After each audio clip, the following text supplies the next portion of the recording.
Yay, we're live. Hello, everybody, back with our Saturday hen party. Let me see if Raphael is on. Think so. Yes. Okay. Super. Thank you all so much for taking the time on Saturday evening, morning, depending on where you are. I think this week as I mentioned like earlier in the post, we have kind of two main topics. But then again, like, you know, there'll probably be questions and stuff. So we'll just go through them as well. But I guess the first thing that I'd love to start chatting about is music NFTs, especially a project which has been developing in the background of HIC by One and One, and you know, Tim, obviously Yacht is here as well. They're part of that as well. So I was just wondering if Stephen, you would like to take it away and talk a little bit about what you've been working on. Oh. Or maybe not. Okay, let me see. I'm in. I think I'm back. Whoa. Yes, you're back. I changed my Wi-Fi in this room is awful. So if you just been talking to me, I missed it all. I'm really sorry. You know. No worries. I just said if you wanted to start us all off. Oh, okay. Well, first of all, Mikkel, thanks so much for having me on here. This is brilliant. I'm very humbled and flattered to be asked so early on in my short journey with all this.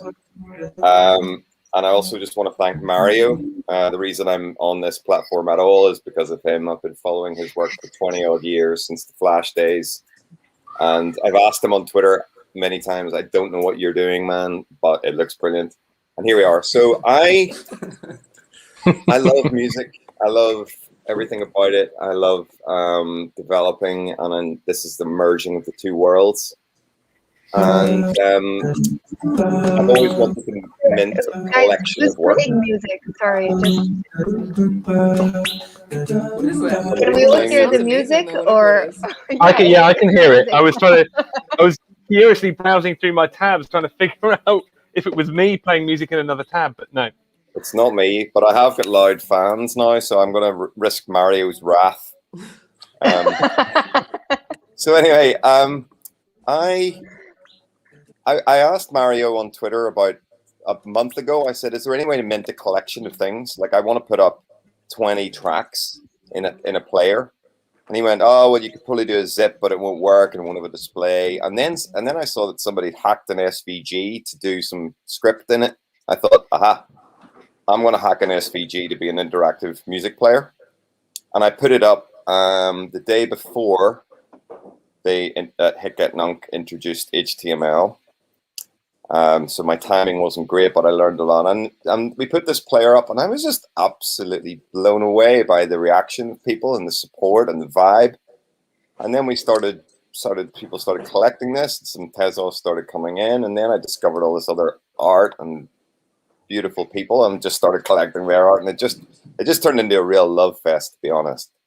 And I felt like I'm properly making some nice new friends, and the vibe's been really good. So yeah, we're just about to release volume 2, but we can't do it until they fix something at nunc that is absolutely fundamental to this thing working, because we've 300 megabytes of audio in the new piece. And we've worked out how to do it, and we've got all the files on the chain, and it's working outside of nunc. But once they make this tiny little change, boom, out it comes. And we're really excited to share it with you, because it's got some kind of next level stuff like savable user customization. It's got built-in features for collectors of volume 1 baked in. It's got some secret things that we're going to release in the next couple of weeks. It's kind of like a lot's gone into it, shall we say. Anyway, enough about me, please.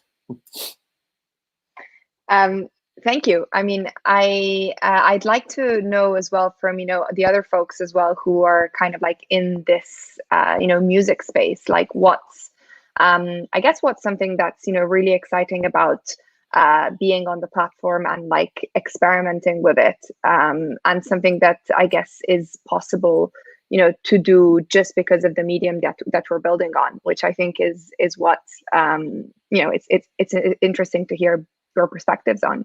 I don't know if anybody wants to start. Tim, Yacht. I mean, or Yacht. Go ahead.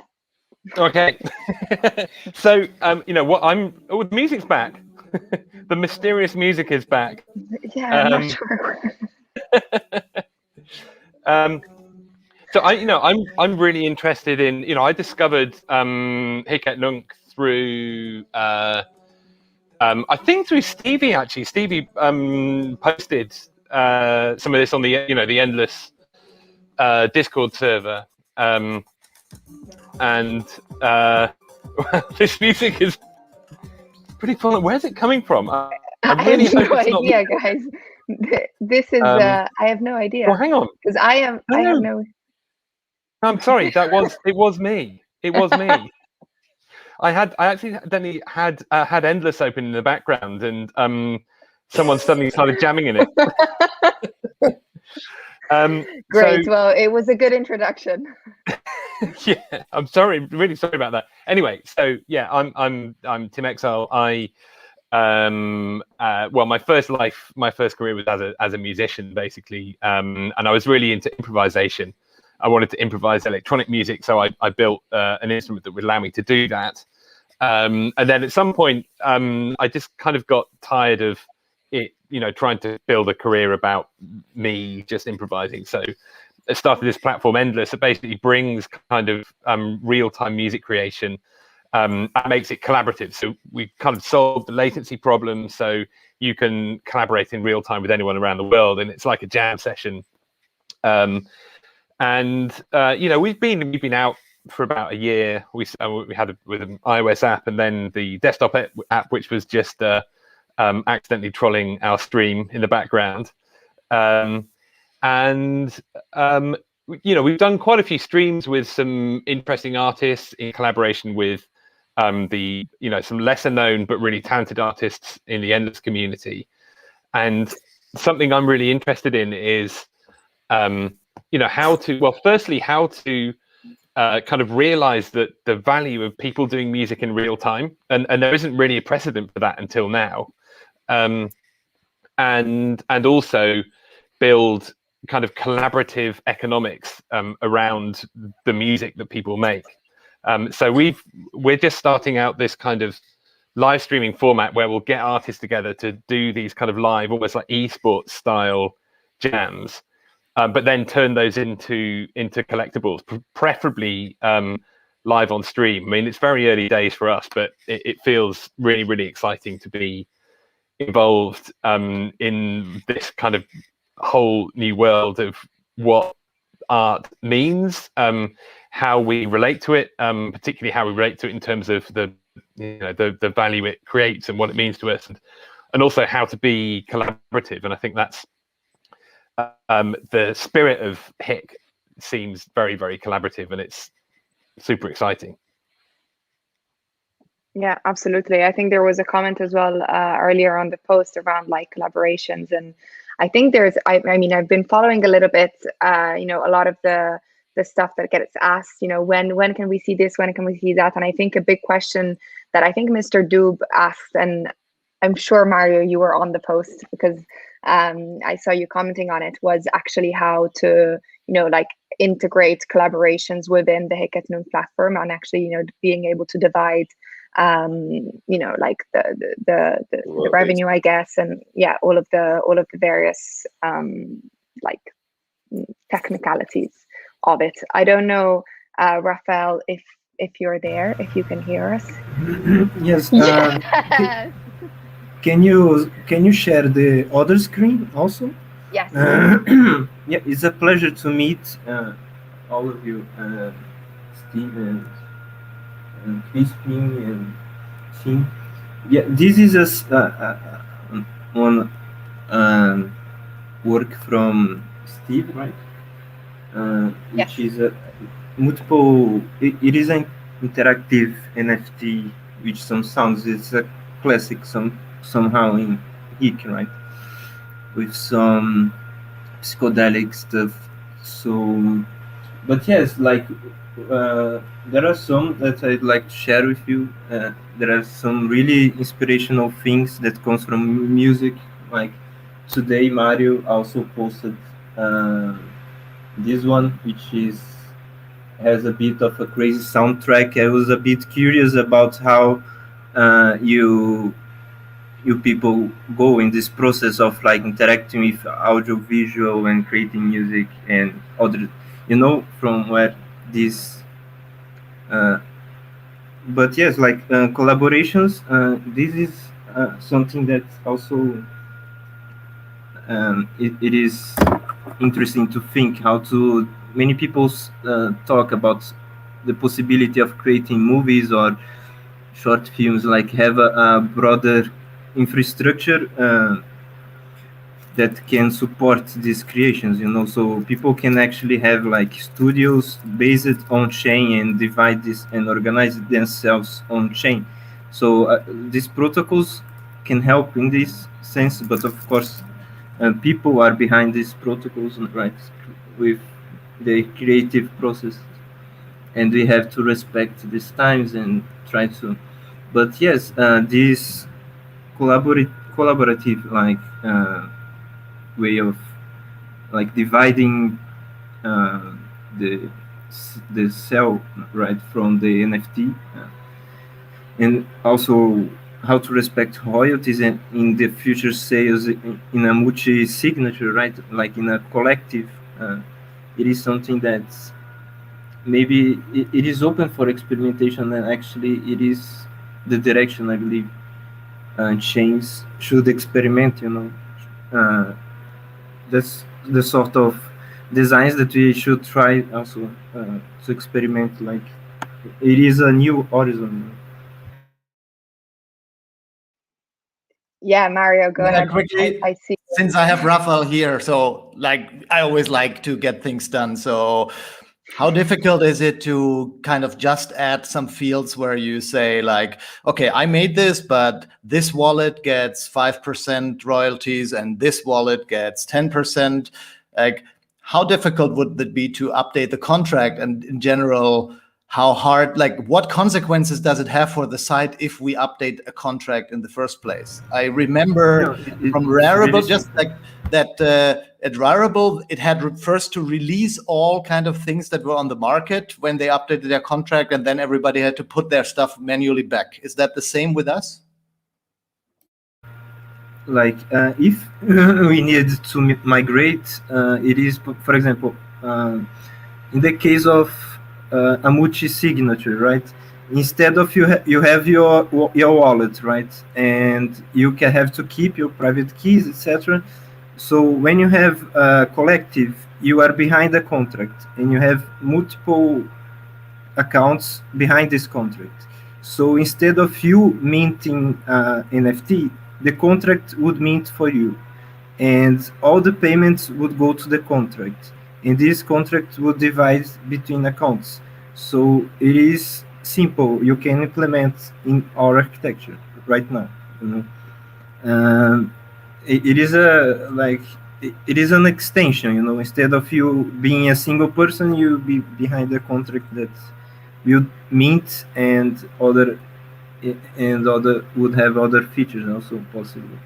But for example, other features, they are a bit more difficult to reach. For example, auctions, right? Auctions, it is interesting for you to respect the royalty, right?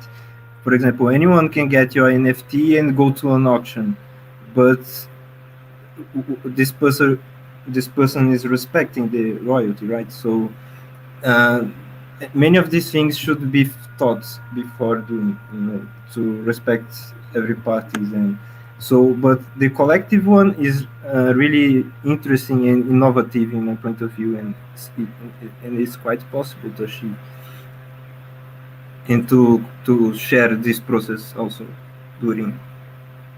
So there are already multi-signature wallets on Tezos that like can be used in some sense. Like, is there are there links or something? Like, so if there was some group of people who get together, they could already do that now. That's what you're saying.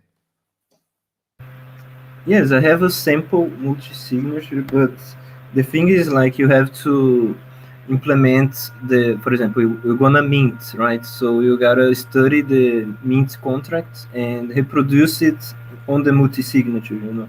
So it has to be a multi-signature special for this contract, but it is really simple to interact with it. For you. Well, so it involves people that have to actually write their own smart contract, which of course I think Yes, not many of course. people dare to do. So, I mean, ideally, of course, there's a template where just somebody can clone it. But I really would like, I don't know, is there any way that we could just add some preliminary version where just, because often also there might be a Sure. one-time collaboration where it's just, I want to just add another wallet address with a certain percentage of my share. Like, Yes, can I be would custom, right? contract could simply like go in a Or loop through all those addresses, right? And then just send it out. Or is that difficult? yes, I was thinking like just to divide, like there are three persons, you divide equally between three persons, but Sometimes you might want you to can. just give somebody label just like 1%. I don't know. I hate them, so they Yeah, don't. this is that's a Yeah, very good sure. point.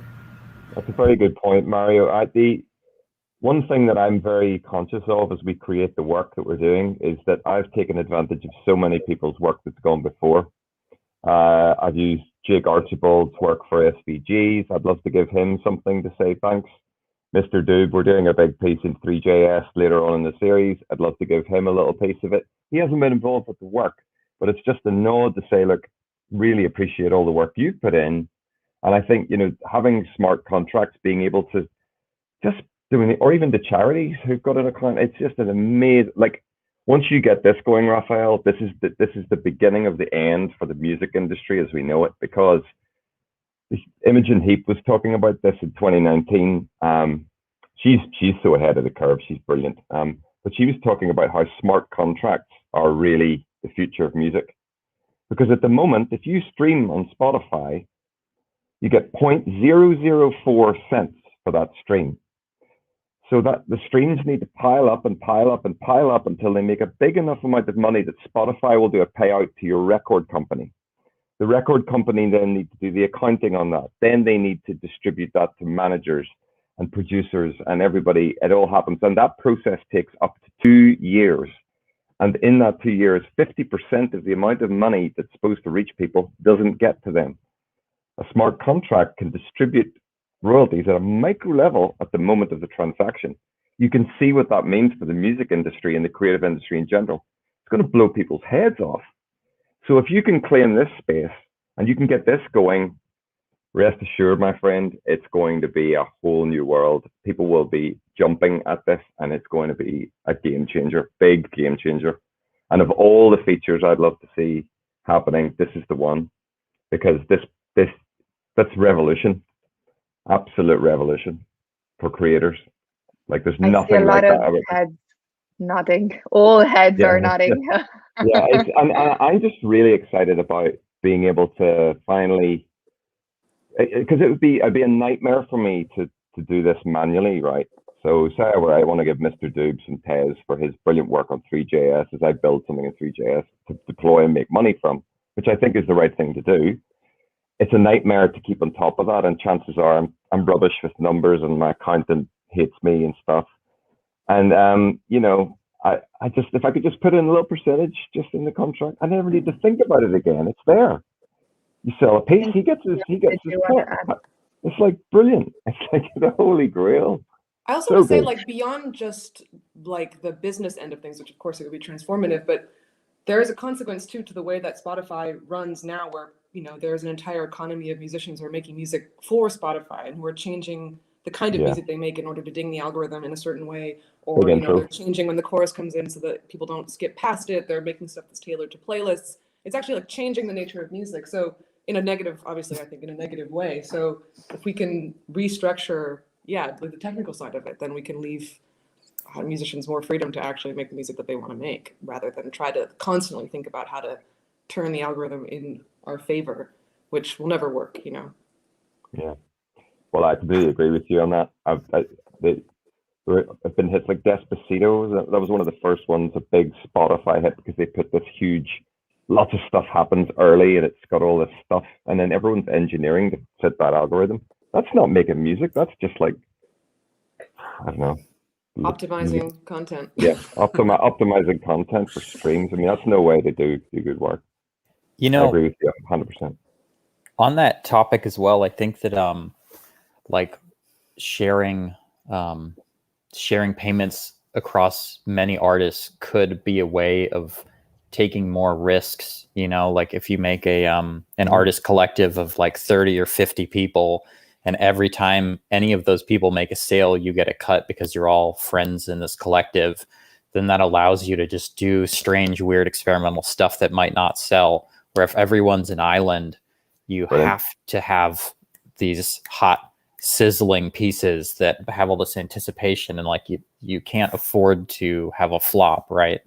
I'm really interested in that, like worker-owned cooperative model for artists that's like, you know, radically distributed and more equal. And the cool thing with this, like I've been thinking about this for years, and like, you know, forming all of the like legal entities that make that possible. And this smart contract way of doing it is so much more lightweight, and you can be a part of so many different collectives that are organized in different ways and have members come and go. And it's like, it's so much more fluid.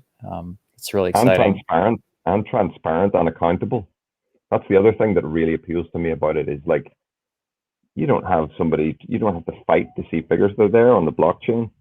Everything's there, you know, it's great. And I actually love, I mean, something Mario did, was it called Full Disclosure, a piece about a week ago, where he put up the contents of his Tez wallet. And I loved that. I thought it was brilliant. It was really open, some forward thinking. And it just showed the nature of it. It's starting a bit of a paradigm shift. Instead of people hiding away from exactly what you're just talking about, and, you know, just sharing the risk with multiple people and getting it out there, and everybody can see what they've earned and everyone can see what it's doing. It's a great, yeah. Anyway. Yeah. I really like what Crispin said. But it sort of struck me, it's actually weirdly, although, you know, it's a collective, but it's weirdly similar to the venture capital model in a way. I don't know, that was the first thing that struck me. It's just like, instead of, you know, you can club together with a bunch of people, instead of like every, you know, a single person taking a single bet on a really harebrained idea, why not kind of collectivize 30 harebrained bets, but everybody can kind of hedge their bets, which kind of is weirdly like a venture capital model. I don't know, maybe, but it is, what I really like about it is, well, I suppose why the venture capital model is sometimes quite ugly for artists and creators is because it really bifurcates the economy. And you have the economy of owners and the economy of renters. And, you know, what venture capital has been really good at creating so far is kind of social media platforms where, you know, attention is harvested and then sold on to advertisers, and investors who manage to get a chunk of Facebook in the early days go and make a ton of money, and maybe some people who buy into the stock once they float make a little bit of money, and then everybody else, quite often the creators, have to live in this, like the lower tier of the economy, which is the renting economy. And you know, I think one of the sort of, I guess, Web 2.0 triumphs in the recent years has been Patreon, where artists have been able to at least build up a predictable income, which gives them some kind of security. But the downside of that is it's kind of like a rental model, and you really get into this, you know, as Claire was saying earlier, you know, this kind of content optimization thing where you end up having to optimize what you do for your audience it becomes catering, really. You know, artists end up catering to audiences, and that's very much, it's a gig economy, it's a rental thing. And I think what's so cool about collectivizing ownership is that basically everybody gets to participate in the ownership economy, and there's no barrier to entry into it. And I think there's sorry, I'm going concept to concept now, but one of the things that I think I noticed kind of throwing the cat amongst the pigeons with people who grew up in I guess sort of with the Web 2.0 era, the sort of content creator era, is that it's kind of threatening, this idea of ownership, because with ownership comes responsibility, and with responsibility comes, having to weigh up risks and taking risks. And I think it feels to me that there's some work to be done there in encouraging people to step into this space. And it's just like, okay, you will get to own stuff, and you will get to, your boat will rise with all the tides, but you're also going to have to take some risks, and risks you might not have been comfortable taking before. And so I think it's really, the artists who are coming into this space early, it's kind of it's on us to really try and encourage people to step in, get a wallet, get some crypto, start taking some risks on some art, and, just, I guess onboarding, I think, is the one word that I will use to sum up my last 5,000 words. Yeah, totally agreed on 2 points. I mean, I think the Patreon thing is really interesting because it's something that works for a lot of people, but you have to be a certain kind of artist or a certain kind of creator in order to use a model like that. You have to be someone who can, regularly keep to a schedule essentially and produce material that's interesting to your audience on a regular basis, which is not how we work. It's not how a lot of artists work. I mean, I'm excited about this world because it allows space for people who take their time and operate on a different timeline than like their industry. I mean, we're not releasing albums on a schedule. We're just putting things out when we're done with them. And sometimes that means we're sitting on something for months. And then, being able to have that support without having to be accountable to an audience of people who are paying us $3 a month, at a large scale, it's so liberating to just work on your own terms, obviously. I mean, yeah. And then I already forgot what the other thing was. Onboarding. Oh yeah, onboarding. Yeah, yes. I mean, we were just talking to each other yesterday about how we've only really been in this space for like 3 months, and our attitude about how we felt about all of this 3 months ago versus how we feel about it now, it really is a question of seeing, being able to sort of orient our perspective differently and see people that are like us in this new world. Because at first we were like, oh, it's just crypto bros, it's just, it's like, it's money monsters, and we don't want to be anything like this. And then the more we're like, oh, we love that artist, or we love this artist, or this person is someone we admire, and this is someone who's got interesting thinking about things. And then you sort of change your reality tunnel a little bit and surround yourself with people who are actually seeing it differently. And then all of a sudden, all these possibilities open. But it's really about, like, people you like and admire have to be there first. It's always how it is. I mean, it's like when communities move to a new town or something, like there's this critical mass that happens, and it has to happen. And it can't happen without some people taking risks and leaping into an unknown realm and being willing to kind of eat a little shit maybe, or do something humiliating, or, be in this transitional point between, some people, still think it's lame, and you have to be okay with that, you have to just be like, well, come on in, the water's fine whenever you're ready. It's a weird transitional point that we're in general. I mean, we have our feet in two worlds, and there's a lot of angst about the transition and a lot of misunderstanding about the transition. And that question of personal responsibility is really interesting because I don't think people are used to that. I mean, people are not used to that anymore at all. The idea that they actually have some stake in something. We're all used to treating the platforms that we're imprisoned in as some kind of like weird customer service relationship. Even though we're the product, we're still like, we have this, it's very, I don't know, it's definitely not a situation where anyone feels like they have any real agency. And now we can have agency, but that also means, taking an L if we do something stupid too. I mean, the good and the bad.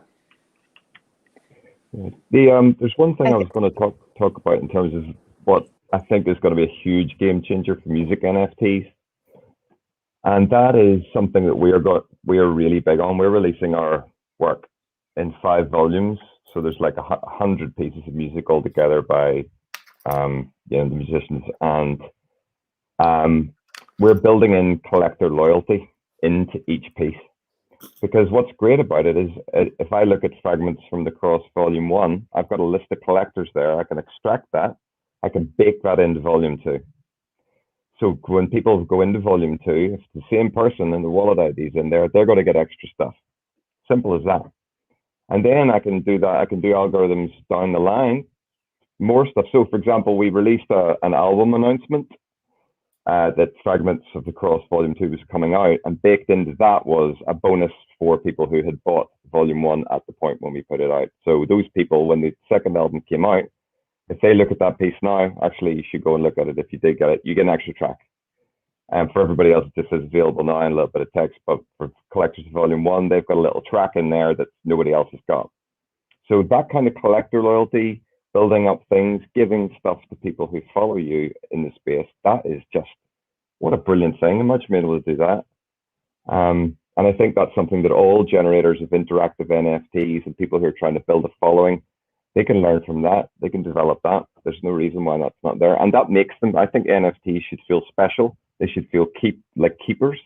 Something you don't want to just flip on the secondary market. That's shit. I just can't be bothered with that. But you want to really give people something they really want to keep and want to hang on to that feels special, you know? Anyway. I think there's, you know, something that like I've kind of noticed as well in the space with like all of the different platforms, and that makes like specifically, you know, Hic Nunc like very unique is really like a sense of, and I don't say it like as a cliche. I don't say it as a cliche, but it's really like a sense of community, and like the collaborations as well that are happening because people are able to have an accessibility to collecting from other artists as well, which is much more accessible than any other platform. You know, like not everybody has the means or the investments to be able to collect work on Super Rare, on Nifty Gateway, on Rarible even now, like on most Ethereum platforms, to be honest. Prices are very, very high. So the fact that, you know, you might like something but not be able to collect it, then you're also stopped to making that initial connection with somebody else, right? So being able to access a platform where anybody really like, or at least, you know, let's say a much wider kind of majority of people can produce art, like make art and collect art of any kind, art, music, poetry, like anything, you know, I say art in the sense of creations, is also enables these, you know, these collaborations and these like relationships, which maybe would have never happened before in any other medium, right? So that to me is like something that is just so unique about this, and links me on to my next point, which is the next topic. And I promised Elena that I would moderate very well for half an hour and half an hour. So I am keeping my promise. But yeah, no, I wanted to, and I think it's actually useful for everybody. I know that Sterling, like you are also been on like Super Rare and obviously the big Ethereum platform, so would love your input on this as well. But to introduce the topic of pricing, like I've seen a lot of you know, comments about obviously like Tezos as a blockchain for now is much cheaper than like Ethereum. So the accessibility, the initial price point, I guess, is much lower. But then we're also seeing like, you know, really, really low pricing, but really, really high pricing as well. So I guess it's like a question for all the room. Maybe Helena, like I'll start with you on, you know, your experience working on like minting on Ethereum blockchains, and also what you're seeing now on Hic Nunc and on the Tezos blockchain. Yeah, so when I started this topic last week, actually, it happened because I checked the prices and I was really kind of like shocked of seeing something like people that I don't know and like minting a lot and putting like really high price tags, maybe in anticipation that even if they sell the first one, that will kind of like cover the whole kind of like batch and everything else is sort of like add-on. But in reality, it doesn't work like this. And I mean, I posted just like to see if people resonate with this. And there was like a lot of reaction. And one of the comments that I actually like anticipated it would be that, oh, I don't want to disparage the Tezos community, but it doesn't look serious because there is no such money involved. So you can kind of like be laid back. You can kind of like post and wait. But so people who came, artists who came to Hic and Nunc with anticipation of being it like super rare, I would say like forget about it. I mean, it's not like, I mean, we came, like Mario and myself and many others came from super rare with like different degree of success. But it's like I, for one, realized that I basically starting posting on Hic and Nunc, I cannibalized my revenue on super rare because like for obvious reasons. But it was my like choice. So but yeah, I mean, you can bet on lottery or something, and to get into this point, into super rare and kind of like think that you can be like in top 20 is just like, I mean, you can do it, but it's like a lot of work. And if you do it, I mean, don't spend time on Hic and Nunc. And on the other hand, and I actually like tweeted about this morning, that when some of my first pieces on super rare were priced like pretty much comparable to what I get right now on here on Hic and Nunc. I mean, we can imagine that probably Tezos want to grow as kind of quick as Ethereum, but I mean, who knows? I mean, it's just like diversification and stuff. But there are like other elements. Like I was able to create the zine, which I was not successful with Maker Place, and I mean, still hanging in super rare. Nobody is interested, but it's something that I would think that it's a good, I mean, new forms of things, of doing things. And yeah, I mean, so my point that, again, the most important thing for people to realize that it's a different kind of thing, but you can make money if you kind of like do the smart pricing. And another thing, like, don't be afraid of doing mistakes. I mean, something like doesn't sell. I mean, okay, you kind of like palm face, but you can lower the price or you can burn it because it's not kind of like expensive. So experiment. You're kind of in front of people, and I know that people like consult other people, like get advice, and we will grow together. Sorry for the long-winded speech. Oh, that's great. No, that's great. Sterling, do you want to add something on this? Because I know you have, a lot of experience on Ethereum blockchain as well. Sure, yeah.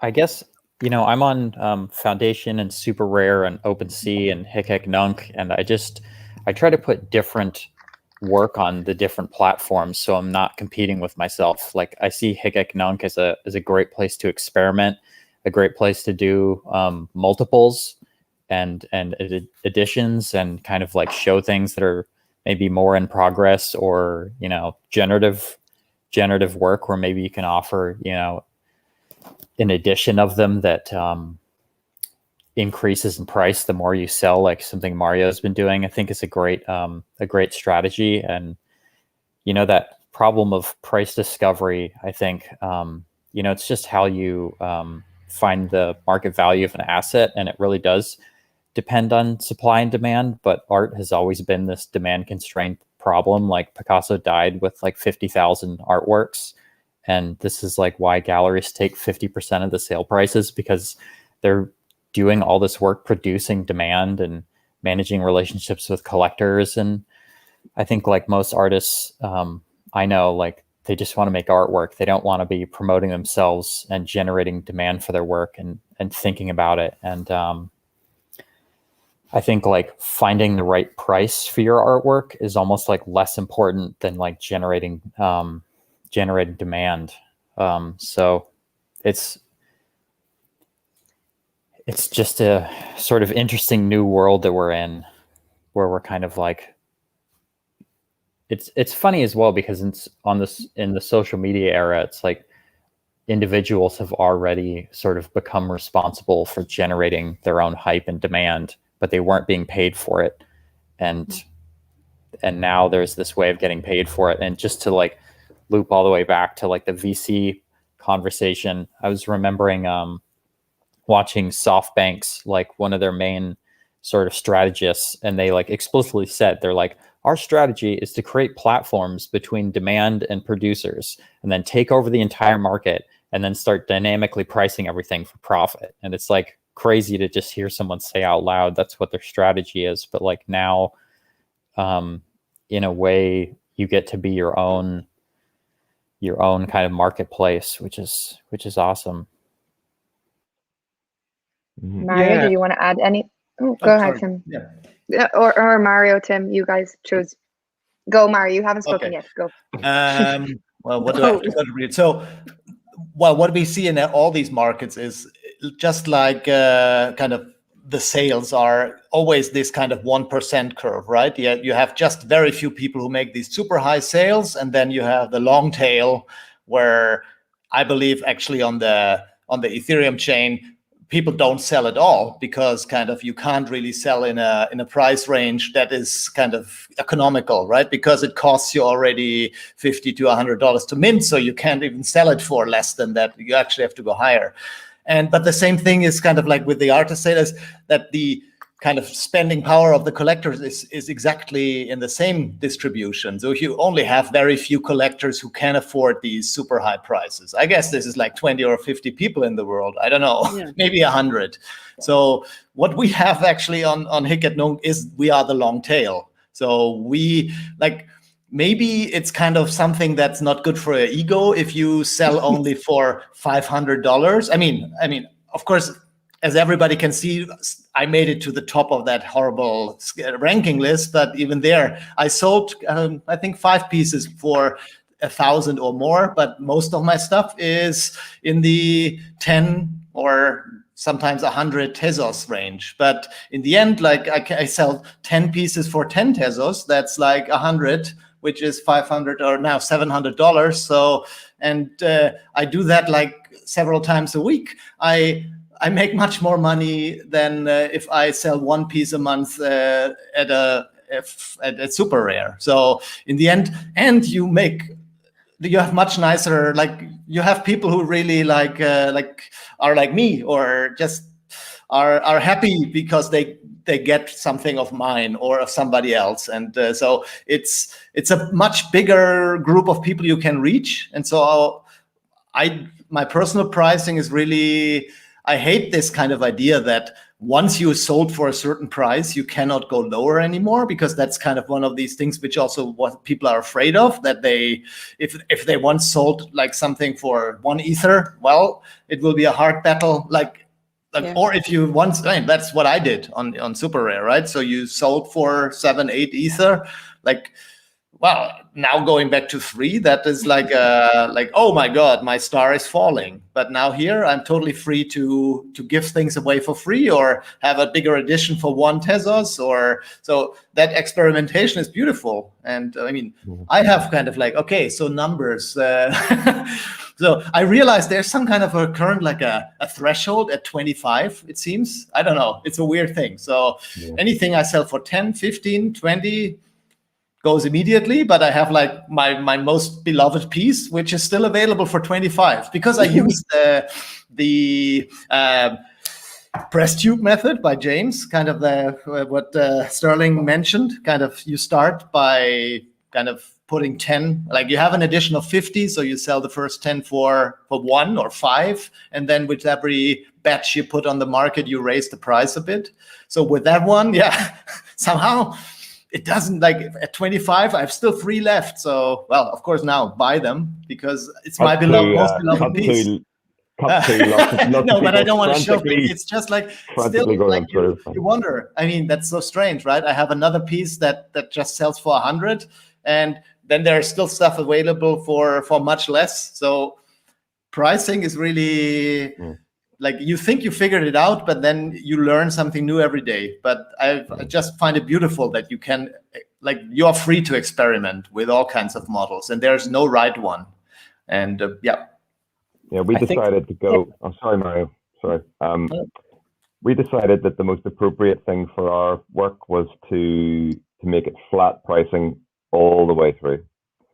So we've just gone for this, even though the amount of work, like the amount of work in the last few weeks to put volume 2 together is off the chart. Like I've hardly slept.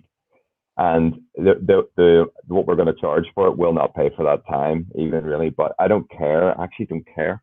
It's about just making something you're really, really proud of and giving people a thing that they're just going to go, this is great, I love this, and then they'll come back for volume 3 because it's good. And I want to establish that everything that comes out of the 1x1 studio is premium, it's reliable, and it's really good. And I think to me the money is not important with that actually.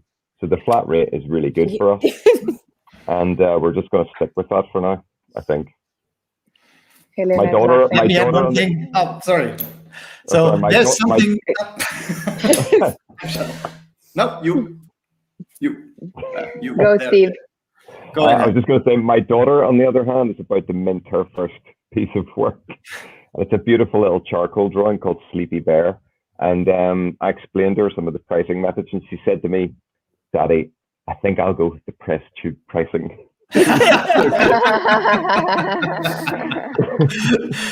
I just want to add one more thing. There is something nice if like everybody's happy if your work sells, right? Because that means somebody liked it.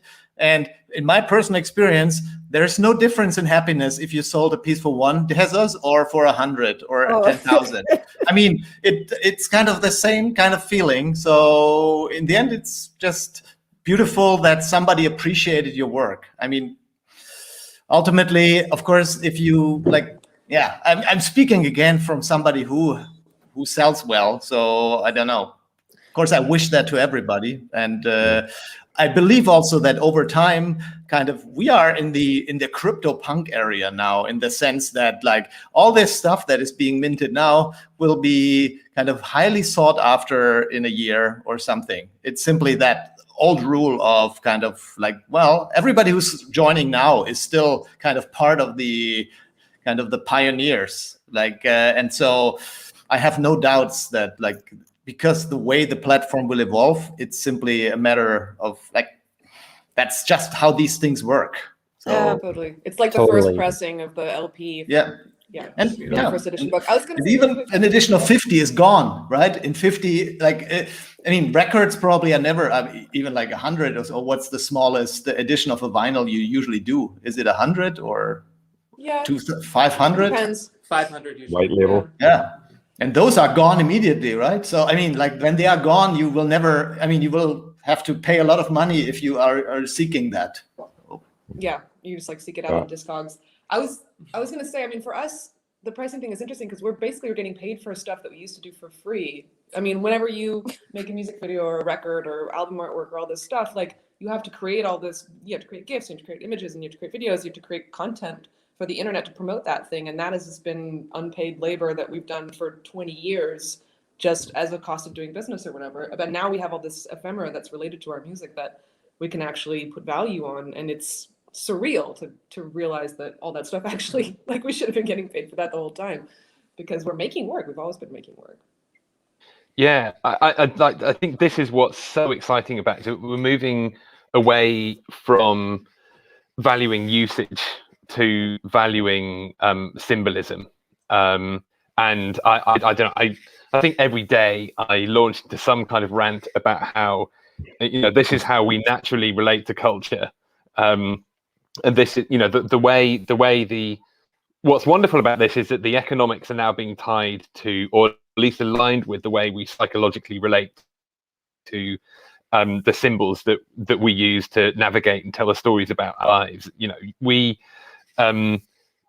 our memories, we forget 99.9% of what happens to us, and the 0.1% of it we use to build our identities and to tell stories with people and align with people and build communities and all that kind of stuff. And I think, you know, exactly as you said, like all that sort of ephemera, which just is like the stuff which just gets sort of rolled up and then chucked away in that like exhausting process of putting together a campaign around some kind of like nominal thing which you hope to generate some revenue from is totally different. And I'm just, that really excites me, because it feels like it chimes with how I value all the stuff that has happened to me and all the stuff that I've taken part in and all the stuff that other people, you know, the albums that blew my mind when I was 15.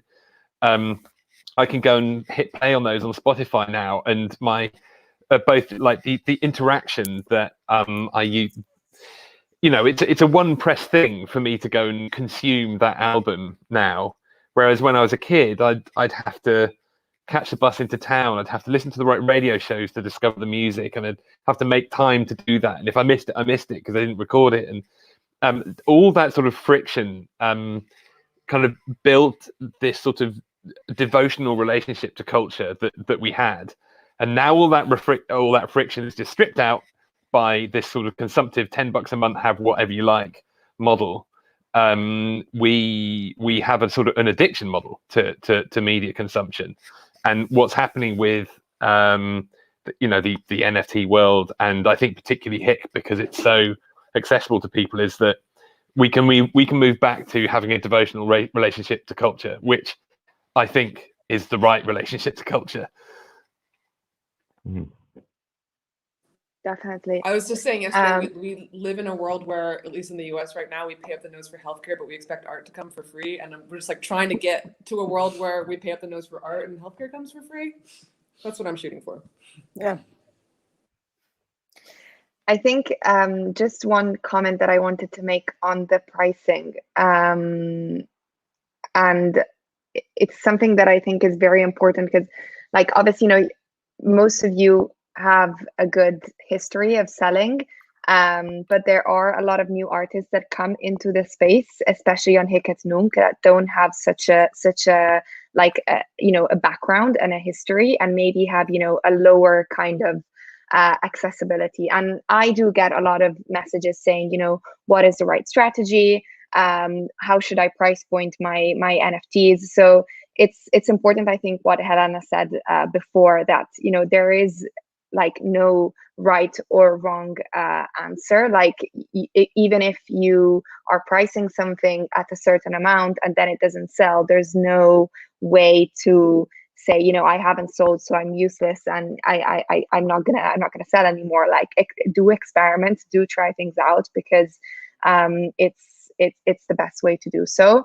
And obviously, you know, Mario, like, you are an established artist, so it is easier for certain people to sell rather than others. But I do think that the beauty of HIC et Nunc is really the fact that anybody, for a very smaller amount of money and investment, can put something on the platform and can try it out and experiment, whether it's experiment with art, with music, and with pricing too, which I think is an important thing to kind of highlight.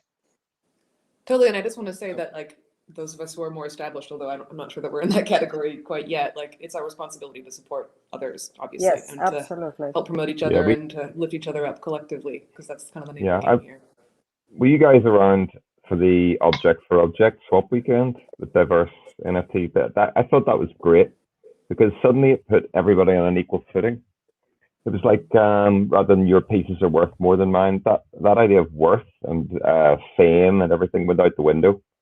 Mario put up, I mean, like, Mario, I'm a big fan of the way that you mix and match your pricing. Actually, I think it's great. I've got a few of your pieces that I've been able to afford, and they're really beautiful pieces of work. You know, it's just like, I can't believe I get what I get for that money.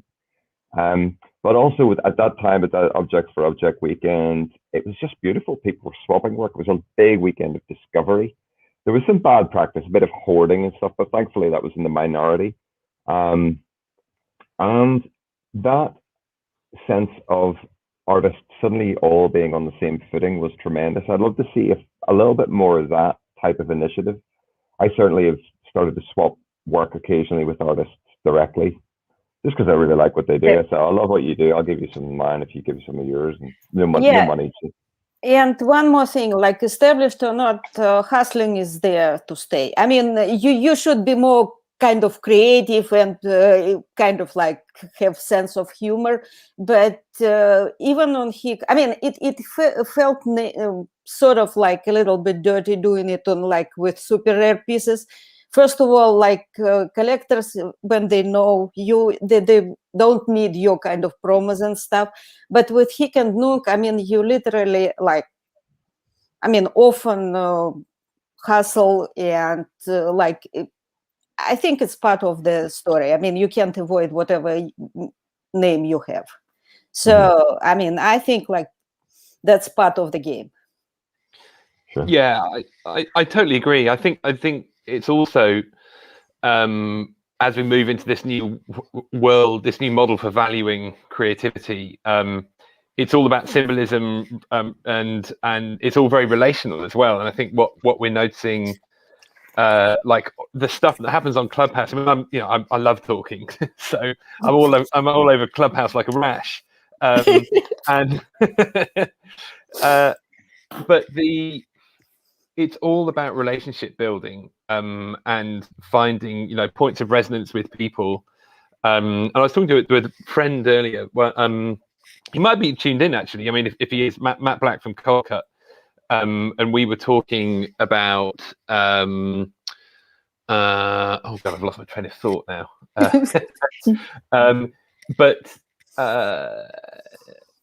Yeah, just being relational, and yeah, no, we're talking about artistry being like the ability to sort of be, in the broader sense, kind of attractive, and that can sound kind of gross at times, but what that means is to consider the things you say, consider how you say them, consider the things you make and how you make them. And it doesn't mean you have to pander to audiences, but to have a sort of a vision and to be able to communicate it.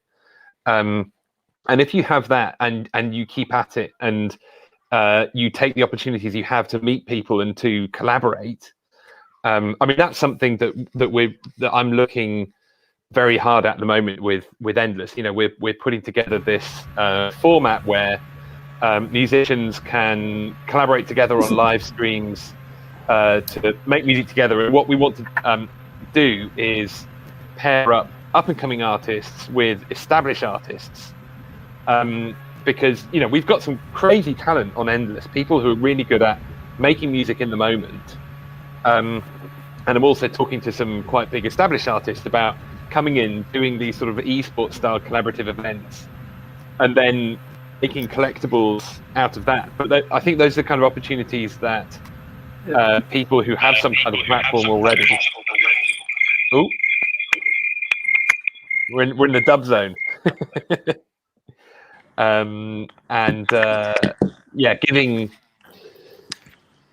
people who have platforms, giving opportunity to people who don't yet, and finding ways to maybe sift, doing a bit of A&R. I guess, like, as artists who have platforms, we should also A&R, I think. Yeah, I've loved doing that. Loved supporting people and talking about what they're doing, and going through New Top Row today. Who are these people? Occasional big collages, and going through the artists, because I love looking through the collection. That's been the most fun bit. Yeah. I'd like to just add some comments about this ownership of culture that Tim commented on, and like how Hic is an experimental place. Like, indeed, people like the smart contract allows us to connect, like, by decentralized means. So it allows encounters, like in a city, in a city, you are wandering in the city at night and you have random encounters. So I see it a bit like that. And there is a concept of anthropophagy, which is like a human who consumes other humans. You consume culture, and you consume and culture have a history, like how to transmit things that we consume, what we want to transmit also. So I believe that this creative process have to be like, we have to transmit things for people, and that is an important educational aspect for us to keep in mind, in development, like in smart contracts, or also in media experimentations, and always trying to, bring this feeling for the platform and for the space. Absolutely. I completely agree. And I think, the platform really plays a huge part in allowing that, both like from these conversations that we have from, I even on Twitter, like there's so much collaboration of any kind, like support that happens around Hic et Nunc. And it's, to be honest, it's very beautiful to see, even from, people from all over the world, literally. I know, it always happens, and it's very big in like, NFTs in general, to say that you meet people from all over the world. But I think with Hic et Nunc, it's, even more highlighted. And yeah, I guess it's great, to be honest. Just one thing on the diverse NFT object for object. I know that they're doing something similar next weekend. So let's keep our eyes peeled for that, because actually I also loved that initiative. And both Thais and Amelie are amazing. And I think that was really, really cool what they did. So I think something really, really good is coming soon. So let's stay tuned for that. So I think we're at time. I'm trying to keep these an hour, and to try and moderate them better. I know that we all want to chat, but every Saturday we're here. So weekly Hic et Nunc party. Guys, thanks everybody. Thanks so much for joining. And I'll see you soon, next week and whenever. It was great to meet. Thank you, everyone. Bye. Thank you. Great to meet you all. Bye bye. Yeah. Oops, how do I get out?